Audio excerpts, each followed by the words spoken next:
सासुर निवृत्ती माहेर प्रवृत्ती सासुर निवृत्ती माहेर तेथे निरंतर मन माझे प्रवृत्ती सासुर निवृत्ती माहेर तेथे निरंतर मन माझे प्रवृत्ती सासुर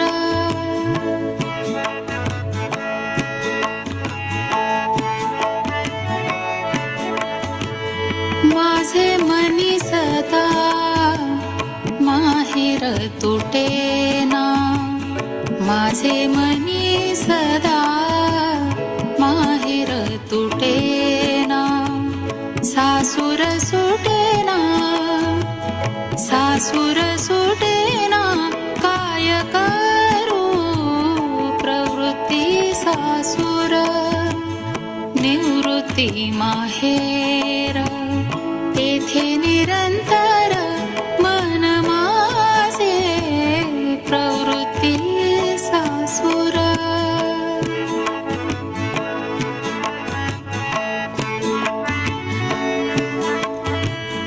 काय करू मज लागला लौकिक काय करू मज लागला लौकिक तेणे हा विवेक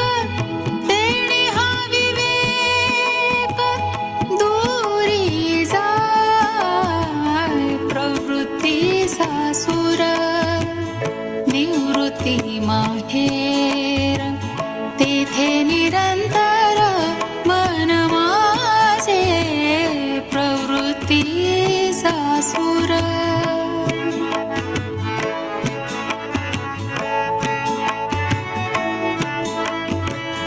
दूरी जाय हित दूरी जाय हित माझची देखता दूरी जाय हित माझची देखता यत्न करू जाता होत नाही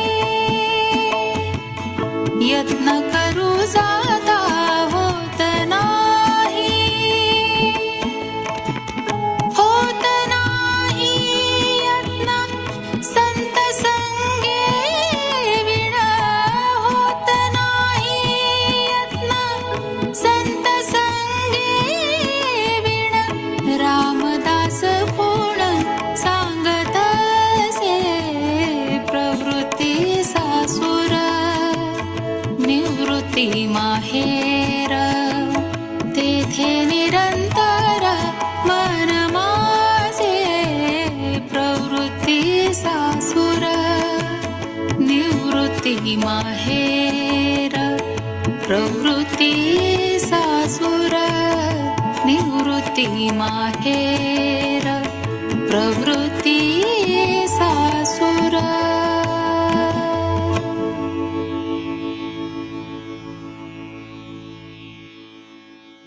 गायका साधकाच्या साधनेतली खंत या भजनात रामदास स्वामींनी व्यक्त केली आहे आणि त्याची कारण पण सांगितले की लौकिकाची आस असते त्याच्यामुळे मला विवेक माझं कळतं चुकतंय पण लौकिकामुळे विवेक दूर जाय माझे हित तर पण रामदास स्वामींनी त्याच्यावर उपाय पण सांगितला या भजनामध्ये होत नाही आपला आपण यत्न होत नाही दिसतच आहे पण मग संत संघामध्ये संत संगतीमध्ये आपलं काही आशा आहे रामदास कोण सांगत असे ठीक आहे आता आधी आपली प्रार्थना म्हणूया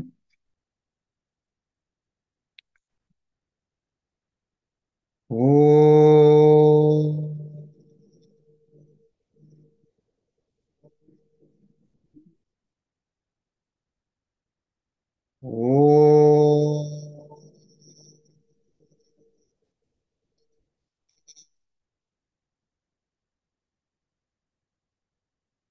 ओ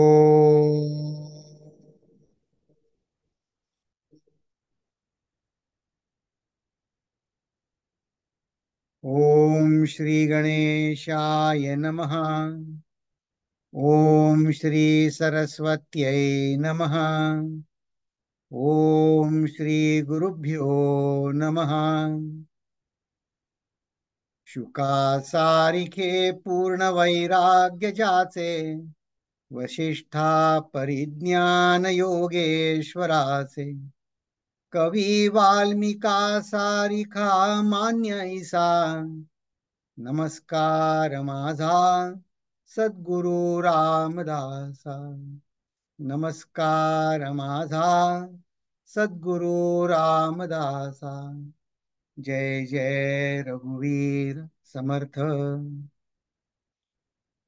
नमस्कार. आपला हा 14वा दशक चालू आहे. त्यामध्ये निस्पृहपणाचे निस्पृहपणा आपल्या अंगी कसा बाणावा याचा आपला अभ्यास सुरू आहे. तर त्याची आपण या समासाची फोड आपण गेल्या वेळी बघितली.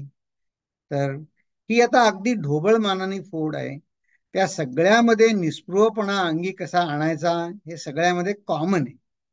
फक्त जो जो एखादा विषय त्या 4-5 ओव्यांमध्ये 15 ओव्यांमध्ये जास्ती प्रकर्षाने आणलाय तो या त्याला मी ते टायटल दिलंय.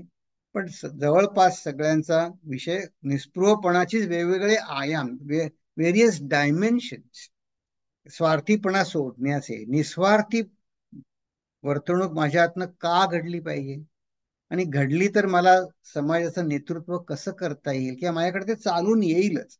कारण असं आहे, या आपल्या आध्यात्मिक समाजामध्ये काही निवडणूक नसते, मी नेता होईन असं काही नसतं. ते आपणहून येतच चालत नेतृत्व तुमच्याकडे.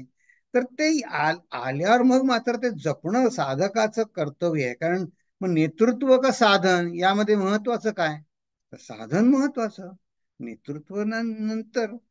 तर ते सांगण्यासाठी हे सगळी व्हेरियस डायमेन्शन्स निस्पृहपणाची आपण बघत आहोत. मग आता गेल्या वेळेस कसं म्हणलंय की मी भोग शरीराने भोगतो म्हणून मला शरीर निरोगी राखायचंय. मग त्याच्याच उलट या नाण्याची उलटी बाजू दुःख पण होतं. ते मला शरीराचे भोग भोगायला मिळत नाही म्हणून दुःख होतं. मग सगळे माझे उपाय संपले की मी काय म्हणतो, तर ठीक आहे तर पुढच्या जन्मी करू. तर समर्थ म्हणतात नाही नाही नाही, पुढे आशा धरू नये जीवित व्हायची याच्यावर. कारण का मग त्याच्यामध्ये माझ्या भूमिकेमध्ये आमूलाग्र बदल नाही झाला ना. मी फक्त माझ्या आनंदाच्या स्थितीला पुढे ढकल. मग आता हा जो आपला प्रवास आहे साधकाचा, तो आता ह्या जन्मी मला नाही जमत, मी काय वृद्ध झालो म्हणा किंवा काही परिस्थितीमुळे शक्य नाही म्हणा. मग मी मनामध्ये असं म्हणणं की पुढे आशा धरू मी धरेन जीवित्वाची, म्हणजे मी पुढच्या पुनर्जन्माला आमंत्रण दिल्यासारखंच आहे. तर नाही नाही नाही, हे विचारांनी सर्व गुंता इथेच सुटला पाहिजे. मग विरक्ती गळू देऊ नये, धारिष्ट छळू देऊ नये, ज्ञान मळीन होऊ नये, विवेक बळे. ज्ञान असतं पण ते विवेकाच्या बळाने, म्हणजे कसं वागायचं, बरोबर चूक, त्याच्या बळावरती ते मलिन होऊ देऊ नये. त्याचं एक उदाहरण मी वाचत होतो. असं आहे संत चरित्रांमध्ये, एक गमतीनं माझ्या मनात विचार आला. सगळ्या चुका अरविंद मी स्वतः करायची गरज नाहीये. संतांची चरित्र वाचली की त्यांनी ज्या चुका केल्या त्या आपण करू नये, म्हणजे झाला. This also is a big tall order बर का.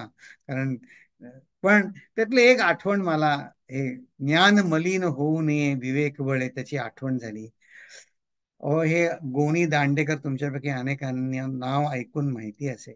ते त्यांच्या वयाच्या 13-14व्या वर्षी ह्या गाडगे महाराजांच्या संगतीत आले. आणि आता गाडगे महाराजांचं दरिद्री नारायण सारखं ते म्हणले, मी माझ्या बरोबर तू राहा, आता कसं असेल तसं.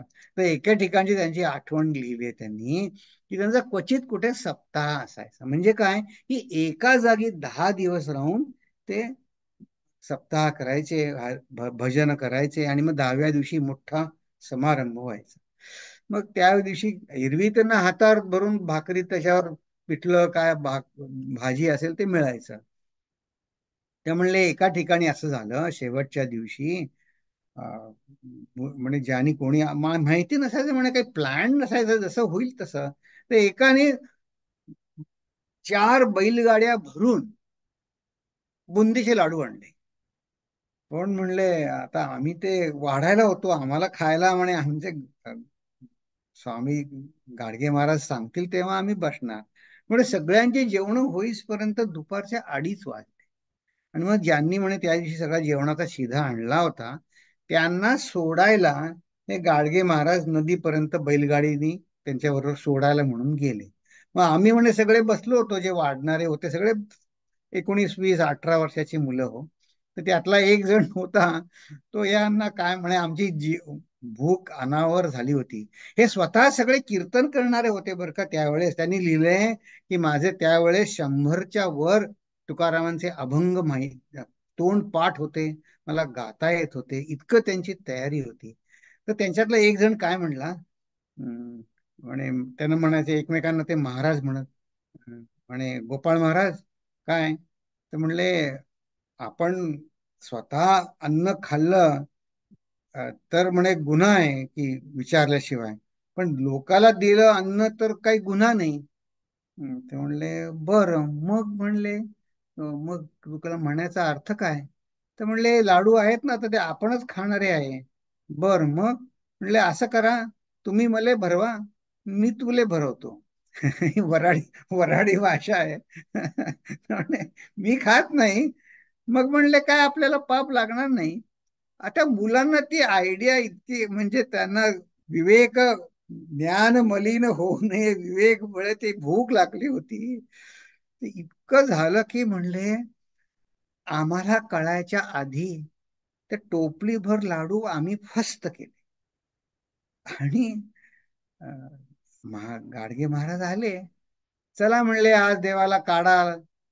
ते म्हणले लाडू संपले. म्हणे संपले, म्हणे असे कसे संपतील, कोणी खाल्ले, कोणी तयार होईना सांगायला कोणी खाल्ले.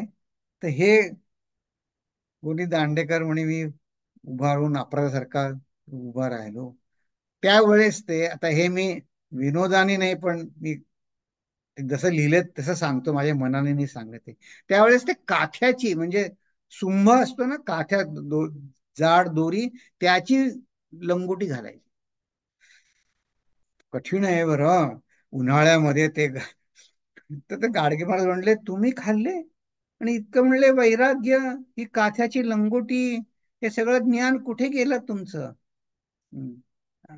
तर म्हणले त्यांना असं झालं, हा माझा ही भुई म्हणले ही भेदून मला आत का घेत नाही.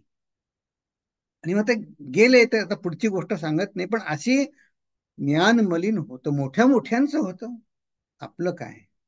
मग त्याच्यावर उपाय पण सांगितले. उपाय काय सांगितला रामदास स्वामींनी, की हे वैयक्तिक अंतरंग साधना आहे लोकांतात असताना, की प्रेमतंतू सोडू नये सगुण मूर्तीच.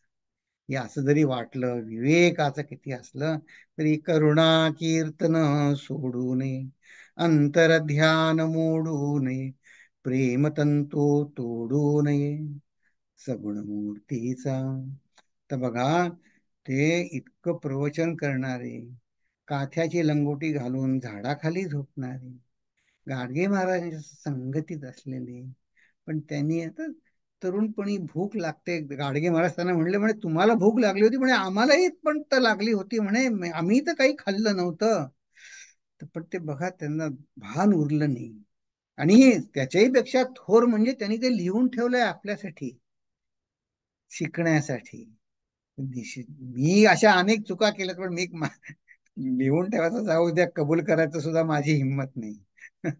मी आपलं माझ्या पुरतं बोलतो. प्रेमतंतू सोडू नये सगुण मूर्तीचा हा उपाय त्यांनी सांगितला. करुणा कीर्तन सोडू नये. रडायचंय, माझं ज्ञान विवेक बळ आणि माझं ज्ञान मळीन होते, देवापाशी जाऊन रडा की मला सहन नाही होते, देवा सांभाळ. प्रेमतंतू सोडू नये सगुण. आता याच्या पुढे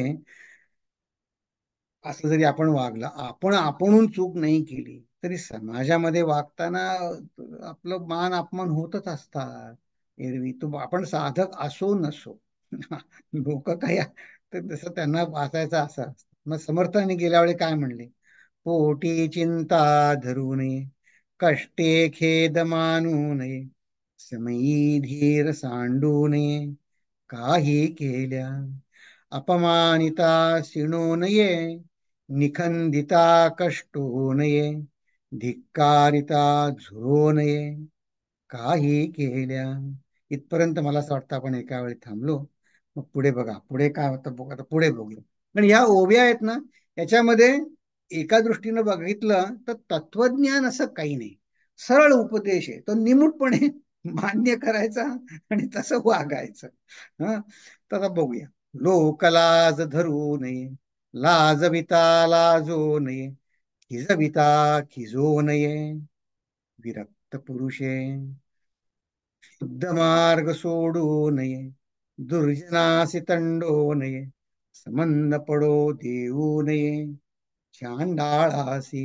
एकदा कळलं हा दुर्जन आहेत, हे आपले उगाच थट्टा करणार आहेत, त्यांच्या नादी लागू नये. खिजविता खिजो नये, विरक्त पुरुषे लोक लाज धरू नये, लाजविता लाजो नये. तर तुम्हाला सांगतो, हे रामकृष्ण मिशन बघा, चिन्मय मिशन पेक्षा हे 100 वर्ष पुढे आहे.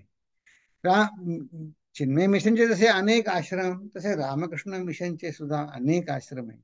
इथेही अनेक विरक्त तरुण संन्यासी तिथे त्यांनी काही जणांनी त्यांच्या आठवणी लिहून ठेवल्या.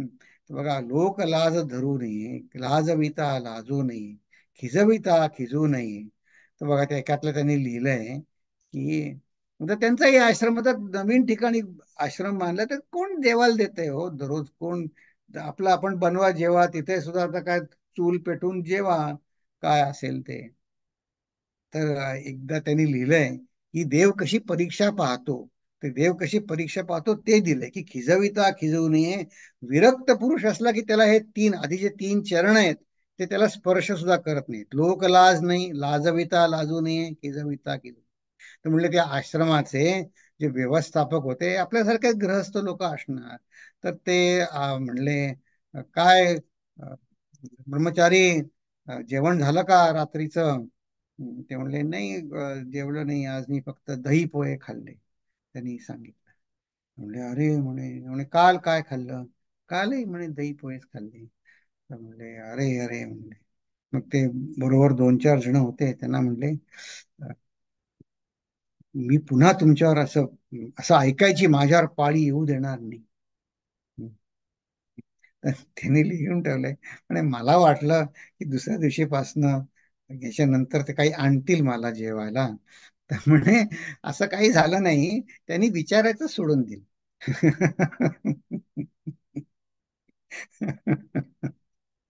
बघा, ते म्हणले, ते काय म्हणले, हे पुन्हा माझं असं ऐकतं का, ऐकायचं माझ्यावर पुन्हा पाळी येऊ देऊ नये. त्यांनी विचारणं सोडून दिलं. आता बघा, एक परीक्षा आहे की नाही हो? परीक्षा आहे. हं. असं आहे. आपण आपण संसारी मनुष्य, त्यात मी माझा त्यात प्रामुख्याने उल्लेख करतो, तरबेज असतो, बेताबेतानी करतो. हं.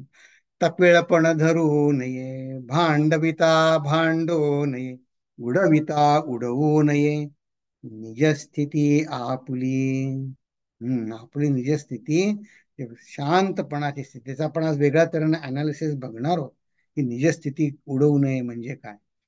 हासविता हासू नये, बोलविता बोलू नये, चालविता चालू नये क्षण क्षण. तर बघा, एका संत संगतीमध्ये जे स्वामी सांगत होते त्यांच्या ब्रह्मचार्यांना, हे हासविता हसू नये. तर म्हणले, तुमचा जो आश्रम असेल त्याचे साधक वर्ग जेव्हा प्रवचना पलीकडे वेगळा मोकळा वेळ असेल, तेव्हा आपण त्याच्यात थट्टा विनोदात आपण भाग घेऊ नये. ते एकाने विचारलं का? ते म्हणले, असं आहे, साधकांनी आपापसात थट्टा केली तर वेगळी गोष्ट असते, पण म्हणे जेव्हा तुम्ही ब्रह्मचारी लोक एखादी थट्टा करता तेव्हा त्याचा वेगळा अर्थ होऊ शकतो. तुम्ही त्याच्यात, तुम्ही ब्रह्मचारी एकमेकांमध्ये हास्य विनोद करा, पण तुमच्या साधक वर्गामध्ये हासविता हसू नये, बोलविता बोलू नये, भगवंत स्मरणा व्यतिरिक्त कुठलाही विषय नसावा, असं त्यांनी सांगितलं. एक वेश धरू नये, एक साज करू नये, एक देशी होऊ नये, भ्रमण करावे. एकदेशी म्हणजे एकाच ठिकाणी राहणं, तिथेच फक्त, दुसरीकडे कुठे जाणार नाही. मग आता असं आहे, अतिपरिचयात काही प्रसंग येतो ते. आता हे रामदास स्वामींच्या काळचं वर्णन आहे. तर ते एकदेशी होऊ नये, म्हणजे एक तिथेच जाऊ नये, सगळ्या ठिकाणी जावं, भ्रमण करा. स्थलगी पडो देऊ नये, प्रतिग्रह घेऊ नये, सभेमध्ये बैसो नये, सर्व काळ. म्हणजे कसं बघा, की कायम आता चर्चा निरूपण चालू आहे, मग आता 20 जण बसलेत, सारखं सभेमध्येच त्याच्यामध्ये बसू नये. तुम्ही तुमचं काम झालं की तुम्ही तुमच्या कुटियेमध्ये एकांतात. बघा, याचं एक घडलेलं उदाहरण आठवणीतलं सांगतो, की ज्या गुरुजींकडे मी ज्ञानेश्वरी ऐकायला त्यांचं जायचो, तिथे एक जण त्यांचे त्यांचे वर्गमित्र हैदराबादचे त्यांना भेटायला आले होते. तेही साधू झाले होते, पण मुंबईत आले होते. आणि मग मुंबईत आल्यानंतर ते आता जे ठिकठिकाणी कुठे निमंत्रण होते तिकडे गेले, सकाळी गेले की रात्री यायचे. मग शेवटच्या दिवशी जाताना काय म्हणाले, तर म्हणले, बाबा, म- मला खूप एमटी वाटतंय. एमटी का वाटतंय, ते एमटी म्हणजे काय, नाही म्हणले, असं एमटी वाटतंय. तर त्यांना ते बाबा म्हणे त्यांनी विचारलं, कारण काय असेल याचं. म्हणले, असं आहे, म्हणजे तुम्ही लोकांतात खूप राहिलात. हा, तुम्ही खूप लोकांतात राहिलात, त्यांनी म्हणे आपलं साधन खर्च होत. ते इतके, आम्ही आपलं ऐकायचं, बाजूला बसलेले. ते म्हणले, हो म्हणले, लोकांतात खूप झाला, 10 दिवस सगळीकडे, सभेमध्ये बैसो नये, सर्व काळ नेम अंगी लावू नये, भरवसा कोणास देऊ नये, अंगीकार करू नये, नेमस्तपणाचा. हे काय आहे? हे जरा कोड्यासारखं वाटतं. आपण तर पुढची पण ओवी बघू, मग त्याच्यावर थोडा विचार करू. आधी म्हणले नेम अंगी लावू नये, भरवसा कोणास देऊ नये, 21व्या ओवी म्हणून. आणि आता 22व्या ओवीत काय म्हणतात, नित्य नेम सांडू नये, अभ्यास बुडो देऊ नये, परतंत्र होऊ नये, काही केल्या. तर बघा, ह्या ज्या ओव्या आहेत, त्या परस्पर विरोधी आहेत की नाही. नियम आपल्याला साधन काळात काय सांगितलं, एखादी गोष्ट नियमाने करा. मग इथं तर म्हणले नियम अंगी लावू नये, आणि अंगीकार करू नये नेमस्तपणाचा, म्हणजे हा हा मनुष्य ना, हे झाल्यावर अगदी ठरल्याप्रमाणे व्यवस्थित अगदी तसं म्हणजे तसंच वागणार, असं तुम्ही करू नका. नेमस्तपणा अगदी खात्रीशीरपणे तसंच. मग लगेच पुढच्या ओवीमध्ये म्हणले नित्य नेम सांडू नये, अभ्यास बुडवू नये. आता असं बघा, आता अनेक आश्रमात अनेक वेगवेगळ्या प्रथा असतात. तुम्ही समजा सकाळी उठून तुमचं श्रीरामाची प्रार्थना करत असाल, पण एखाद्या दिवशी आता काय, शिवरात्र आहे. मग आता तुम्ही जर असं म्हणलात की माझं रामाचं कीर्तन झाल्याशिवाय, हे झाल्याशिवाय मी येणार नाही, तर आता तुम्ही जर मठाधिपती आहात, तुम्ही त्या आश्रमाचे प्रमुख आहात, तुम्हाला तर वेगळं ठेवलं पाहिजे, तुमचं साधन, वैयक्तिक साधन वेगळं त्या दिवसापुरतं. हे तर सिंपल समजलं. पण हे या जर परस्पर विरोधी ओव्या आहेत, याचं कारण काय असावं, की बघा, की असं आहे, काही विधाने परस्पर विरोधी वाटतात. बरोबर वाटतात, तर का बरं, तर असं आहे, लोकसंग्रह आणि तो सुद्धा निस्पृहपणे करणे, ही एक, आता हे खरं म्हणजे कला आहे, पण मी आपलं माझ्या पुरतं म्हणतो तर कसरत आहे ही खरं. कसरत, असं त्याला मी उगाच कमी कशाला लेखू, कला आहे, पण कला आहे असं धरून चाल, की लोकसंग्रह निस्पृहपणे करणे ही एक कला आहे, हे सायन्स नाही. एखाद्या समाज पद्धतीमध्ये असं जमेल, दुसऱ्या समाज पद्धतीमध्ये वेगळं मार्ग अनुकरण कराल, वेगळं काहीतरी युक्ती शोधायला लागेल. असं एक त्याचा एकच नियम सांगता येणार नाही. कला आहे बरं. मग तर पण याच्यामध्ये मनोगत राखण्यासाठी अवघड साधनाचा हट्ट नसावा. म्हणजे एक जण म्हणले, की लोकांवर इम्प्रेशन बसावं म्हणून उगीच कुठला तरी अवघड ग्रंथाचा करायचं, उगीच ते लोकांचं तयारी नसताना काय तुम्ही शंकर भाष्य वाचलं, संस्कृत शब्द खूप टेक्निकल शब्द वापरले, असं करू नये. अवघड साधनाचा हट्ट नसावा. पण त्याचबरोबर पूर्णपणे लोकांच्या आहारी जाणं हे सुद्धा योग्य नव्हे. त्यांना नुसतं ते म्हणले नाही नाही आपण फक्त भजनच गाऊ किंवा आपण, तर तसं तसं करणं पण बरोबर नाही. म्हणून त्याचा बॅलन्स साधला पाहिजे. की लोकांच्या आहारी सुद्धा जाणं उपयोगी नाही, मुद्दाम कठीण साधनाचा हट्ट धरायचा तेही नाही. हा, मग काय करायला पाहिजे की असं आहे, कुठल्याही परिस्थितीत आपण स्वतः मात्र परतंत्र होऊ.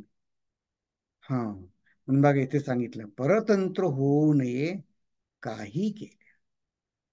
की जे जर समाजामध्ये साधन होताना तर ते म्हणले जर भजन असेल तर आम्ही येतो, मग ठीक आहे त्या भजन करा, तुमचा माझा स्वतःचा अभ्यास आहे तो आपण नंतर करूया. हे सगळं लीडरची लक्षणं झाली आहेत बरं का. ज्यांना लीडर नाही बनायचं किंवा ज्यांच्यावर लीडरचा रोल नाहीये त्यांना येतं आपलं नुसतं ऐकून घ्या, त्यांच्यावर काही नाही. पण जो लीडर असतो त्याला स्वतःच वैयक्तिक साधना त्याच्या खाजगी वेळेत करायला पाहिजे. आणि मग लोकांतामध्ये लोकांना जे जास्ती कल बघून त्यांचं मन कुठे जास्त लागतं तिथे बघून, मग आता तुम्हाला मौनाचा अभ्यास आहे, पण जर तुमचं कॉंग्रिगेशन जे आहे त्याला मौन त्याला नको असेल किंवा ते पचत नसेल, मग कमी करा. तर त्याचं तारतम्य बाळगायला पाहिजे असा एक उद्देश की कुठलाही, पण त्याच्यामध्ये आपण परतंत्र मात्र व्हायचं नाही.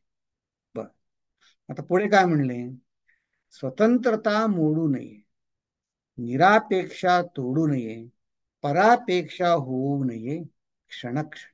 म्हणजे बघा आता तुम्ही म्हणाल मी मगाशी म्हटलं हे तुम्ही जर लीडर असाल तरच आहे, पण ही जी ओवी आहे बघा 23वी, आपण स्वतंत्र आपलं मोडू नये, निरापेक्षा तोडू नये. म्हणजे कायम आपली जी निरपेक्ष वृत्ती आहे लोकांकडनं आपला, निदान आपण त्यांची मदत केल्यावर चांगलं म्हणणं असं व्यवहारामध्ये वाटतं, पण ती आपली निरपेक्षता आपली दृढ धरली पाहिजे. तर बघा मला एक उदाहरण आठवतं, एक गृहिणींशी बोलत होतो एका, तर त्यांना चार मुली, आता सगळ्यांचे चारींचे लग्न झाले, चारही अमेरिकेत आहे. मग म्हणले आता कसं काय, तर त्या काय म्हणल्या ते सांगतो. त्या म्हणल्या आता मी निरपेक्षतेचा अभ्यास करत आहे असं म्हणले. म्हटलं म्हणजे काय, म्हणले असं झालं की आता चार मुली, चारींची लग्न झाली वर्ष, 2 वर्ष, 3 वर्षाच्या अंतरात. तर म्हणे जी दुसऱ्या 2 नंबरची मुलगी होती तिला आधी दिवस राहिले, तर मग म्हणे तिची तयारी आम्हाला खूप उत्साहाने आम्ही दोघांनी त्याची तयारी केली. तर ते पहिली मुलगी म्हणते तुम्हाला दुसरी मुलगी लाडकी आहे, मी नाही. तिचं तुम्ही इतकं केलं, तिच्या बाळणपणाला इतकं तुम्हाला कौतुक आहे.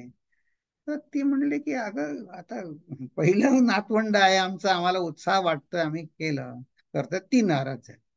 मग आता तिला जेव्हा दिवस राहिले, पण म्हणले दरम्यान माझे मिस्टर गेले. मग आता पहिली मोठी जवळ दिवस आहेत पण म्हणजे मिस्टर नव्हते, मग तिला माझं जेवढं जमेल तसं मी केलं तिचं, तरी पण ती नाराज राहिली. म्हणले दुसरीचं, माझ्या लहान बहिणीचं तुम्ही चांगलं केलं, माझं असं केलं. आता म्हटलं मग, तर म्हणे आता तिसरीला दिवस आहेत म्हणून आली आहे मी, पण आता हे ठरवून आली आहे की ती काही म्हणू दे, मी माझं कर्तव्य करायला आली आहे.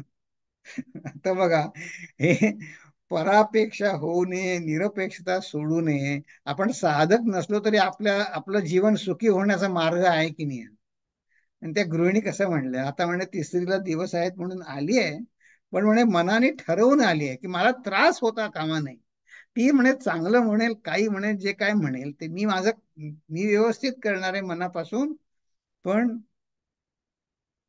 त्यातनं मी म्हणे मी मनाला आधीच सावध केले. फार घेण्यास फार उच्च अवस्था आहे बरं, फार उच्च अवस्था. परापेक्षा होऊ नये क्षण, हे कायम लक्षात ठेवलं पाहिजे मी.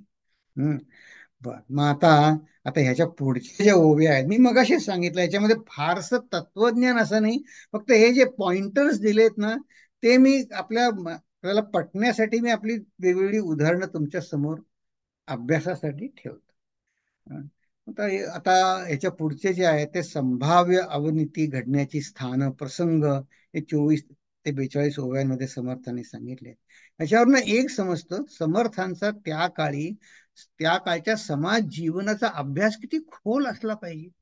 की त्यांनी किती सगळं बघितलेलं आहे आणि ह्या सगळ्या ओव्यांमध्ये जास्ती करून काय करू नये ह्याच वर्णन जास्त आहे. म्हणजे बघा, त्यांनी किती न कंटाळता सगळं आपल्याला सांग समजावून सांगितलं. पण त्याच्या आधी एक प्रश्न आहे.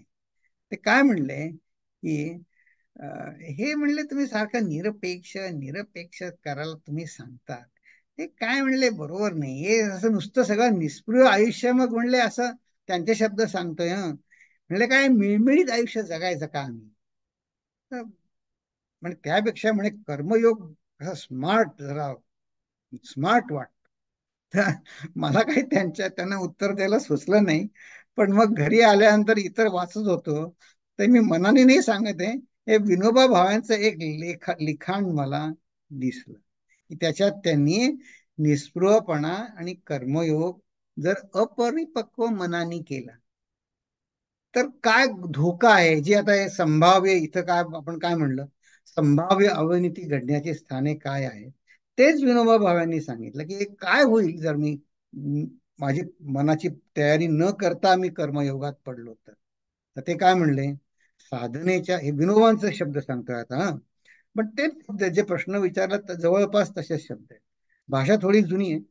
साधनेच्या सुरुवातीला आम्हाला मिळमिळीत वैराग्य म्हणजे संन्यास किंवा निस्पृहता हे मिळमिळीत वाटत, त्याच्यापेक्षा कर्मयोग दणकट वाटत. कर्मयोग इम्प्रेसिव्ह, ते काय म्हणले, स्मार्ट वाटतो कर्मयोग. हा, मग म्हणजे त्याचा तर अनालिसिस बघा, विनोबा भावेनी किती सुंदर अनालिसिस केलं. आता बघा, आपण ते दणकटपणा आणि मिळमिळीत याचं त्यांनी, विनोबानी जे फोड केलं ना अनालिसिस, त्याला तोड नाही बघा. इतकं सुंदर मनोविश्लेषण. आता बघा काय म्हणतात की म्हणे मिळमिळीत वैराग्य, याचा अर्थ काय म्हणले, ह्याला ते विकृत संन्यास योग. म्हणजे काय विकृत संन्यास योग, आणि या दणकटपणाला ते विकृत कर्मयोग. हम्म तर बघा काय विकृत, कारण का ते म्हणतात की साधकाला मला जे काय आवडतं म्हणे तेच त्याला नेहमी करायला आवडतं. म्हणले मला माझ्या आवडी निवडींना धक्का न लागता साधना हवी आहे. मग माझ्या मनात बदल होईल का? नाही. माझ्या मनोभूमिकेत, माझ्या आनंदाच्या, आपण पूर्वी शब्द वापरला अल्गोरिदम मध्ये, आनंदाच्या एक जे काय आदर्श स्थान आहे त्याच्यात बदल झाला का? नाही झाला. माझ्या आवडीनिवडीनं धक्का नाही लागला. मग म्हणले विकृत संन्यास योग म्हणजे काय? म्हणले संन्यास योग म्हणजे काय, काही करायचं नाही. म्हणजे म्हणले आळसाला उत्तेजन. हे माझ्या मनाने नाही सांगत आहे, विनोबा भावांचे शब्द सांगतो. म्हणजे म्हणले आळसाला उत्तेजन. आणि म्हणे निराश निराश होऊन नुसतं बसायचं, ह्याला काय म्हणे कर्मसन्यास म्हणत नाही. आणि विकृत कर्मयोग म्हणजे काय? म्हणजे अति उत्साह, पण मला जे आवडतं ते करायचं, कर्तव्य करायचं नाही, कर्तव्य विरहित कर्मात रुची. अति उत्साह करायचा. मग तो कसा काय कर्मयोग झाला? तो नाही. मग याचे परिणाम काय होतात, दुष्परिणाम? ते बघा, विनोबांचे शब्द सांगतात, विकृत संन्यास योग क्रोधाला बळी पडतो. कारण आतमध्ये विषय माझ्या आवडीनिवडी तशाच आहेत ना अजून. मी नुसतं स्वस्त बसलो खरं, पण मग माझी आवड निवड बघाशी म्हणलं तसं तर गेलंय का? नाही. म्हणून म्हणे विकृत संन्यास योग क्रोधाला बळी पडतो. आणि दुरुद्योगी कर्मयोग, विनोबांचे शब्द सुद्धा काय लोडेड शब्द आहेत. दुरुद्योगी कर्मयोग कामाला बळी. कारण कारण माझं काम म्हणजे माझ्या सुखाची परिभाषा, त्यात बदल झाला नाही. मी दुसरी वेगळं पुढे अडकलो कुठेतरी. मग हे घडू नये बघा. संबंध साधनेचं वर्म काय? काम क्रोध माझे गेले पाहिजे, त्यांचं बळ कमी झालं पाहिजे, हेच तर साधनेचं सगळं आहे. आणि मग म्हणून बघा, हे आणखीन एका संतांचे शब्द सांगतो की ह्याच जन्मात देवाला प्राप्त करून घेणारे तरुणपणीच निस्पृहतेचा अभ्यास कर. कारण मी ज्यांच्याशी बोलत होतो ते जरा त्यांचं वय, त्यांना मी काय झालं, सडक खरं म्हणजे चूक थोडी माझी झाली. मी त्यांना जे मी चिन्मय मंगलमला त्या युथ कॅम्पला गेलो होतो त्याचं वर्णन करत होतो. ते त्याच्यावर ते काय म्हणले, हे म्हणले एवढ्या तरुणपणामध्ये असं काय, आणि मग म्हणे आम्हाला काय उपयोगी असं सांगा ना, आम्हाला आता ह्या वयात म्हणजे सगळे मिळमिळीत वाटतं. पण आधी याच्यावर थोडा विचार करू की जन्माला, ह्याच जन्मात म्हणजे मला काय, याचा अर्थ काय, पुनर्जन्म नको मला. आता पुनर्जन्माची पुन्हा, रामदास स्वामी कसं म्हणले की पुढच्या जन्माची आशा नका धरू, ह्याच जन्मात देवाला प्राप्त करून घेणारे तरुणपणीच निस्पृहतेचा अभ्यास कर. मग आता बघा, समर्थांचा एक श्लोक आता याच्यावर आठवला मला.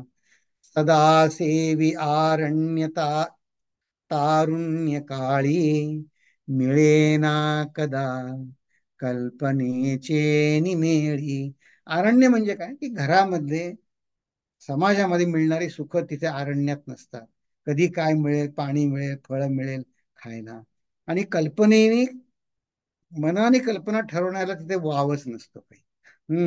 निमाला मनीलेश नाही भ्रमाचा, जगी धन्य तो दास सर्वोत्तमाचा. बघा, मनामध्ये भ्रमाचा लेश म्हणजे अंश सुद्धा नाही. म्हणजे काय, हे जे आपण म्हणलं साधनेला मिळमिळीत, निस्पृह वागण्याला मिळमिळीत आयुष्य म्हणलं, हा भ्रम आहे की नाही माझा. किंवा कर्मयोग दणकट वाटतो म्हणजे भ्रम आहे माझा. मग मी सर्वोत्तम दास नाही झालो. म्हणून समर्थ म्हणतात, माझ्या मनातले सगळे संशय जाणं, भ्रम जाणं, आणि गुरु जे सांगतात साधन, ते पहिली गोष्ट आपण ऐकून तर घेऊ निमूटपणे. तर हा सर्वोत्तम दास होण्याचा मार्ग आहे. तो सत्संगते मध्ये मिळतो. आजच्या भजनामध्ये समर्थ कसं म्हणले, माझ्याकडनं यत्न होत नाही दिसतच आहे, पण म्हणजे खूण सांगे रामदास सत्संगतीमध्ये हे होत. तर त्यांच्या प्रश्नाला उत्तर देतो, हे युथ युथ कॅम्पचं वर्णन करत होतो. तर म्हणले, मग म्हणे आम्हाला काही मार्ग नाही का. तर असं आहे बघा, अध्यात्म मार्गामध्ये तरुण आणि वृद्ध या केवळ स्थूल देहाच्या अवस्था म्हणतात. तर असं आहे, आपला जो देह आहे तो प्रकृती धर्मानुसार स्थूल, म्हणजे स्थूल देह जो आहे तो अवस्थांमधनं जातच असतो. तर बघा, या अवस्था तुम्हाला सगळ्यांना परिचयाच्या असतील. तुमच्यापैकी अनेक जणांनी वेदांताचा खूप अभ्यास केलेला मला समोर दिसत आहे. प्रकाश जी आहेत, मिहीर जी आहेत, पौर्णिमाजी, शिल्पाजी, पुष्कळ, तुम्ही किती जरी जणांनी सगळा अभ्यास केलेला आहे. तत्वबोध मध्ये त्याचं एक सुंदर वर्णन आहे. स्थूल शरीर, तरुण आणि वृद्ध हे कोणाला म्हटलंय, तर कसं त्यांनी सांगितलंय, पहिल्यांदा आपण जीव अस्तित्वात येतो, आईच्या पोटामध्ये अस्तित्वात येतो. मग काय होतो, त्याचा जन्म. मग काय होतं, तो वाढू लागतो, बाळ मोठा होऊ लागतो, तरुण झाला. मग तरुण झाल्यावर काय होतं, तो मेच्युअर होतो, थोडं ट्रान्सफॉर्मेशन. मग ते तारुण्य उपभोगल्यावरती तरुणपणामध्ये मॅच्युअर होतो. शरीर वाढत नाही पण बुद्धी वाढते. आणि मग वृद्ध व्हायला लागतो, खंगाला लागतो, आणि शेवटी त्याचा अंत. ही तर यात्रा, आपल्या शरीराची एक यात्रा सगळ्यांची चालू आहेच की नाही. त्याला तत्वबोधामध्ये काय म्हटलं, अस्ति जायते वर्धते विपरिणमते विपक्षीयते आणि विनश्यती इति स्थूल देह. स्थूल देह किम, मग त्यांची व्याख्या आहे शंकराच्या. तर ही जी देहाची यात्रा आहे ती आपली सगळ्यांची सारखीच आहे. तुम्ही साधक असा नाही तर नसा, ती सगळ्यांची आहेच. आपली त्यात काही बदल घडायचं काही कारण नाही. एवढं मनुष्याचीच नव्हे, कुठल्याही योनीमध्ये हीच यात्रा आहे सगळ्यांची. कुठल्याही योनीमध्ये आपला जन्म झाला तर हीच यात्रा आहे. अस्ति जायते वर्धते विपरिणमते अपक्षीयते विनश्यते, ही यात्रा चालू. पण मग ह्याच्या पलीकडे जाऊन समर्थांनी ही अवस्था आपल्या, बघा, दशक तिसरा मध्ये सगुण परीक्षामध्ये तो बालक कसा होता, मग तो त्याला सगळ्या त्याच्या अवस्थांमधनं गेला, मग तो त्याला स्वतः तो तरुण झाला, मग लग्न झालं, मग त्याला मुलं झाली, मग त्याच्या हा सगळा क्रम समर्थांनी सगळं वर्णन केलेलं आहे बरं. पण तो देहाचा झाला, परिस्थितीचा झाला. पण मग ह्याच्याही पलीकडे जाऊन एक वेगळी अवस्था आहे. काय आहे तर आपलं सूक्ष्म शरीर. तर टेक्निकल जाऊ दे, आपण त्याला साधं नाव देऊ, मन किंवा व्यक्तिमत्व असं म्हणू. आपलं जे मन जे आहे ना, ते आपला हा सगळा साधनेचा उपदेश आपल्या मनाला आहे. हं. म्हणजे मनाला ज्या अवस्था ज्या आहेत त्याच्यात सुद्धा स्थित्यंतर होत असतं की नाही. हं. तर आता बघा, एक विचार सागर नावाचा अतिशय उच्च प्रतीचा ग्रंथ आहे.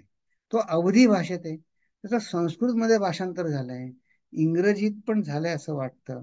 पण त्याच्यामधनं मी सांगतोय की अगदी सुरुवात असते ना, आता हे मनातच स्थित्यंतर आहे आणि ही साधक अवस्थेला केलेला उपदेश आहे. तो म्हणजे काय असतो? पामर. त्याला त्यात ते म्हणले पामर. पामर म्हणजे कोण?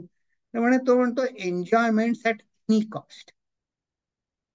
काही होऊ दे, नियम असू दे नसू दे, माझ्याकडे पैसे असू दे नसू दे, माझ्या ते योग्य असू दे नसू दे, एन्जॉयमेंट ॲट एनी कॉस्ट, त्याला त्याच्या त्या ग्रंथामध्ये पामर म्हणते. बघा बोली भाषा किती बदलली आहे.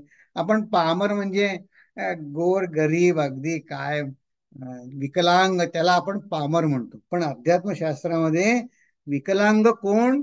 जो सूक्ष्म शरीराने त्याच्यामध्ये साधनेचं बळ नाही, तो पामर झाला. Enjoyment at any cost. मग काय झालं? मग तो बनला म्हणले विषयी. त्यात थोडी प्रगती झाली. म्हणजे काय? की एन्जॉयमेंट विदिन सिव्हिक रूल्स. ते मला अगदी पटलं बघा. तिथे ते युथ कॅम्प मध्ये बाकीचे पण कोणी आले होते, दुसरे भेटायला कधी आले होते, तर ते दुसऱ्या कॉलेज मधले होते. ते त्यांना म्हटलं, तुम्ही का नाही आलात किंवा गेला? त्यांनाही म्हणले, आम्हाला स्प्रिंग ब्रेक होता. ते स्प्रिंग ब्रेकला आम्ही आता ते खरं टेक्सासमध्ये, टेक्सासलाही समुद्र किनारा आहे. काय कॉर्पस क्रिस्टी असं काहीतरी नाव आहे त्याचं, तिथले होते. ते म्हणले आम्ही त्रिनिदादला जाणार आहे. पण म्हटलं तुमच्या इथे बीच आहे की कॉर्पस क्रिस्टीला? नाही नाही म्हणले. तो मुलगा काय म्हणला, म्हणजे अमेरिकेमध्ये ड्रिंकिंग एज काहीतरी त्याने आता विसरलं, सांगितलं 20 का 21 काहीतरी आहे. म्हणजे त्रिनिदाद मध्ये म्हणे 16व्या वर्षीच ड्रिंक्स अलाउड आहे. ड्रिंक्स म्हणजे तर तुम्हाला समजलं काय. तर म्हणले त्यासाठी आम्ही त्रिनिदादला जाणार. हे हे विषयी झाला. Enjoyments within civic rule. तो सिव्हिक रूलही न पाळता त्याचे मनोरंजन करतो, तो पामर झाला. पण मग आता हे त्यासाठी ते त्रिनिदादला गेले होते. आता ते चांगलं वाईट आता तुमचं तुम्ही बघा. पण मला हे या ग्रंथामध्ये साधकाची म्हणजे सूक्ष्म मनाची, की ज्याला उपदेश अपेक्षित आहे, त्याची प्रवास मला पटला. की विषयी म्हणजे एन्जॉयमेंट विदिन सिव्हिक रूल्स. आपण सगळे त्याच कॅटेगरीत आहोत, म्हणजे मी. मग साधक झाला तो काय झाला? साधक म्हणतो I will do enjoyment so long as they will not hurt my spiritual practices.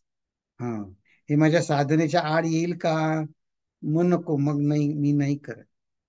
हा सिनेमा बघून हा चांगला नाही आहे का सिनेमा, मग मी हा नको, हा नाही बघणार मी सिनेमा.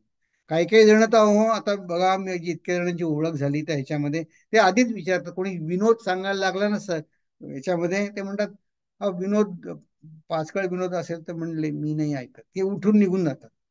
ते युक्ती करून फार दक्ष असतात ते. तो साधक. आणि मग सिद्ध कोण? तर सिद्ध हा, तो म्हणतो I am the source of enjoy. हा, तर सिद्ध म्हणतो I am the source of enjoy. तर आता हे साधक विषयी पासून साधकामध्ये स्थित्यंतर, आपल्याला वाटतं ह्या सगळ्या आपल्याच मनाच्या अवस्था आहेत बरं का.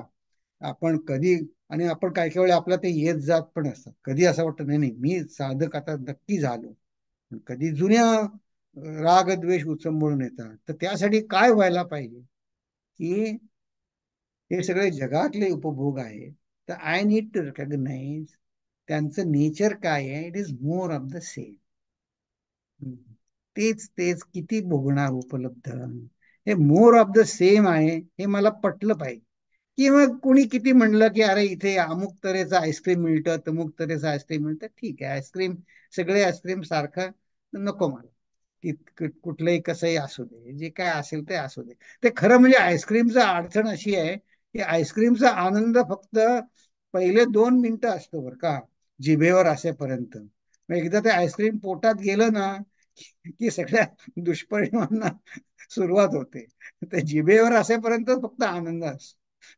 नंतर सगळं दुःखम दुःखमच सुरू होतं त्याचं. तर ते एकदा समजलं ठीक आहे, कुठला तरी याचा आईस्क्रीम असेल. तर तुम्हाला मी एक घडलेली घटना सांग. बऱ्याच आता किती झाली आता, 96-94 सालची आठवण असेल, नाही त्याच्याही आधीची. गुरुदेव होते तेव्हा, तेजोमयानंद आले होते आणि त्यांना घेऊन मी एकांच्या घरी भिक्षेला गेलो होतो. अं, तर त्यांचं मॉटेल होतं. त्या मॉटेलमध्ये, त्या छोट्या हॉटेलमध्ये पाठीमागे छोट्याशा खोलीमध्ये ते सगळे राहत. आणि त्यांनी बनवलं होतं गुरुजींना. आणि मग त्यांनी म्हणले, गुरुजी इथं तुम्हाला कुठेही मिळणार नाही. आता त्यावेळेस अजून एवढी इंडियन स्टोअर पण नव्हती बघा, 90-91 साली. तर म्हणले, गुरुजी आम्ही अंजिराचं कुल्फी बनवली घरी, अंजिराची. तर गुरुजी म्हणले नको. अं, तर त्यांना खूप अगदी आग्रह करून म्हणला, म्हणे गुरुजी खूप चांगली आहे, चविष्ट आहे, खूप सुंदर आहे. गुरुजी म्हणले म्हणूनच नको. ते म्हणले मला माहिती आहे, म्हणले म्हणूनच नको. म्हणे का? तर म्हणे असं आहे, पहिलं पहिलं चमचा नको म्हणायला वैराग्य लागतं, पण म्हणले दुसरा चमचा नको म्हणायला महावैराग्य लागतं. ते माझ्याकडे नाही. म्हणून म्हणून म्हणून तुझा आईस्क्रीम मला नको. आता त्यांनी नम्रपणे विनोदाने सांगितलं बरं का, तर त्यांची अवस्था फार मोठी आहे. पण हे मोर ऑफ द सेम मला सांगायचा मुद्दा, की मोर ऑफ द सेम मला समजलं. हं. मग ते समजल्यावरती मग हे आधी त्याला एक पूर्व सूचना म्हणतो बघा. तसे संभाव्य अवनती घडण्याची स्थानं मला आधीच कळली ना, की मग मी सावध असतो. की साधन काळात मिळणे एक वेळ सोपं आहे, कारण तीच एक गोष्ट शाश्वत असते बघा. जगातल्या इतर गोष्टी मिळतील नाही तर जातील, पण साधनेनं आपल्याला मनशांती मिळेल हे सत्य आहे. पण ती टिकवणं महाग कठीण आहे. कारण आपण लगेच प्रलोभनाला बळी पडतो. तर बघा, सुरुवात करूया, बघूया पहिला काही ओव्या बघू.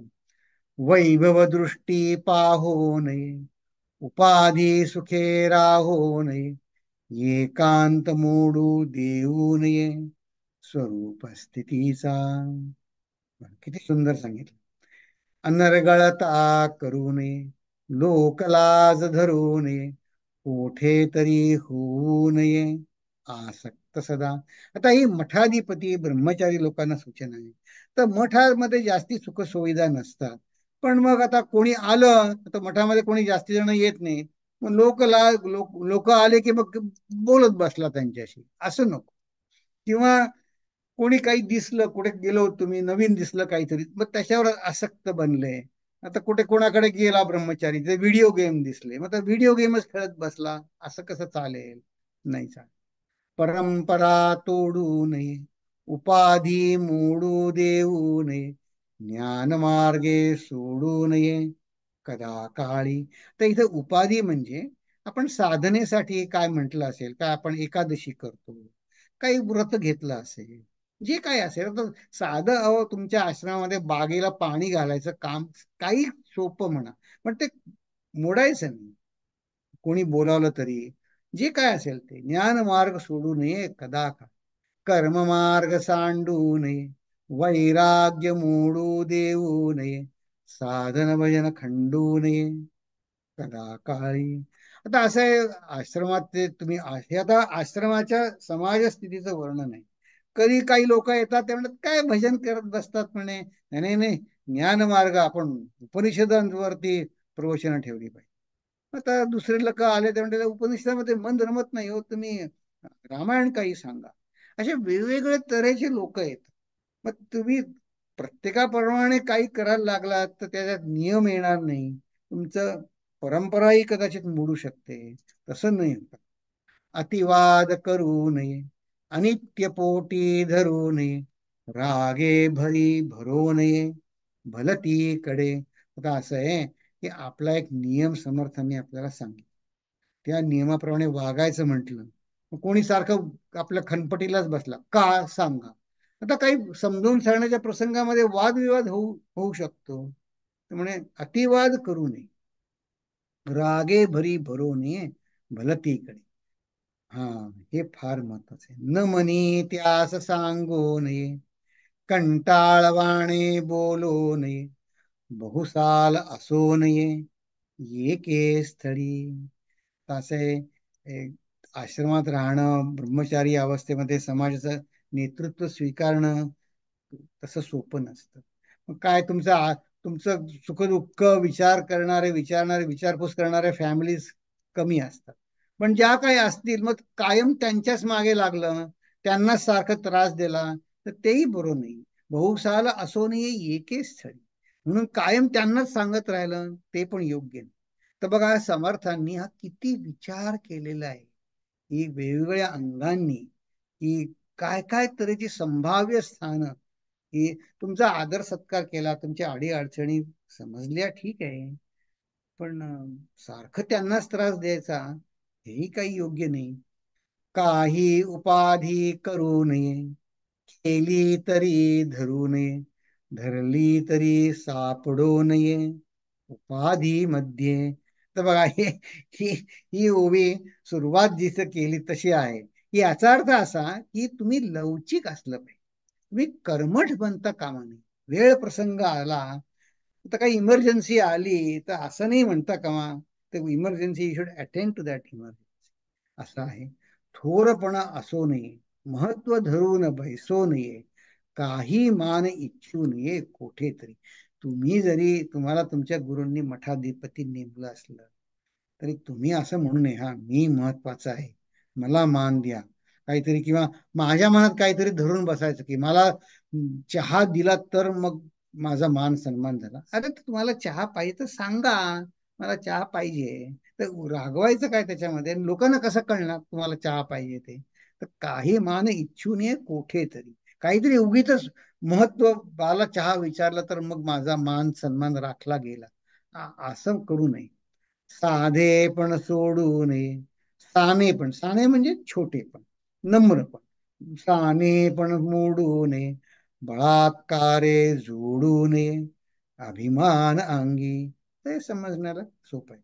अधिकारे विण सांगू नये, दाटून उपदेश देऊ नये, कानकोंडा करू नये, परमार्थ कदा.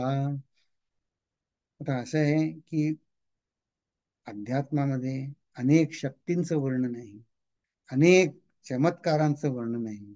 तर कोणी काही विचारलं आपल्याला तर सांगावं, नाही बा, मला प्रकाश बिकाश काही दिसत नाही, उजेड दिसत नाही, काही नाही. उगाच दाटून काही सांगू नये.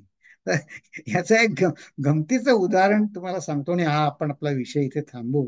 की खूप वर्षापूर्वी आम्ही सगळेजण एका रामकृष्ण मिशनच्या स्वामींना बघायला गेलो होतो शिकागोला. त्यावेळेस त्यांचं वय बरंच 94-95च्या पुढे होतं, वृद्ध झाले होते. आणि एक जण त्यांना आता जेवण भरवत होते, काही संध्याकाळचा वेळ होती, पण ते बोलत होते लोकांशी. तर त्यांच्यात एक जण नवीन आले आणि म्हणले की, स्वामी, तुम्ही आता एवढी साधना केली. त्यांनी जे समर्थ नाही, रामकृष्ण परी त्यांचे जे डायरेक्ट डिसायपल आहेत, त्यांच्या सत्संगामध्ये ते होते. मग म्हणले, तुमच्या मग तुम्हाला काय सिद्धी वगैरे काही आहेत का नाही, काय प्रकाश वगैरे? तर संध्याकाळची वेळ होती, त्यांना सफर भरवणं चालू होतं. तर काय केलं होतं त्यांनी, त्यांना बसल्या कॉटवर बसल्या जागी दिवा लावता यावा म्हणून तिथे एक दिव्याची सोय केली. या त्यांनी त्या स्वामींनी सांगितलं, हे बघ म्हणे, मला जेव्हा प्रकाश हवा असतो ना, तेव्हा हे बघ, हा दिवा केलाय त्यांनी, तो दाबतो की प्रकाश येतो. बाकी मला काही माहिती नाही. आता त्यांनी इतकं नम्रपणे सांगितलं. त्यांची थोरवी गाणारे अनेक जण होते, पण ज्यांनी आता विचारलं, तो नवीन असावा, त्यांना बेधडक विचारलं की, काय तुम्हाला सिद्धी विद्धी, काय प्रकाश वगैरे दिसतो का? ते म्हणले, हे बघ म्हणले, मला सिद्धी विद्धी काही नाही. मला त्यांनी तिथे बटन ठेवलं आहे, ते मी लावतो मला उजेड असेल तेव्हा. बाकी मला उजेड दुसरा कुठला माहिती नाही. किती प्रामाणिकपणे. तर त्यांनी समर्थांनी कसं सांगितलं, सानेपण सोडू नये. त्यांनी अगदी नम्रपणे, लहानपण मला काही नाही चमत्कार वगैरे. तर यांनी काय होतं की, उगाच लोकांवर इम्प्रेशन मारण्यासाठी काही दाटून उपदेश करू नये, मुळीच करू असं. हे सोप्या सोप्या ओव्या आहेत. ते आता उरलेलं आपण पुढच्या वेळी बघू. मी थांबतो इथे. आपल्याला काही प्रश्न वगैरे असतील तर आपण चर्चा करू. ओम पूर्णमद पूर्णमिदं पूर्णात् पूर्णमुदच्यते पूर्णस्य पूर्णमादाय पूर्णमेवावशिष्यते. ओम शांती शांती शांति. हरि ओम श्री गुरुभ्यो नमः. हरि ओम.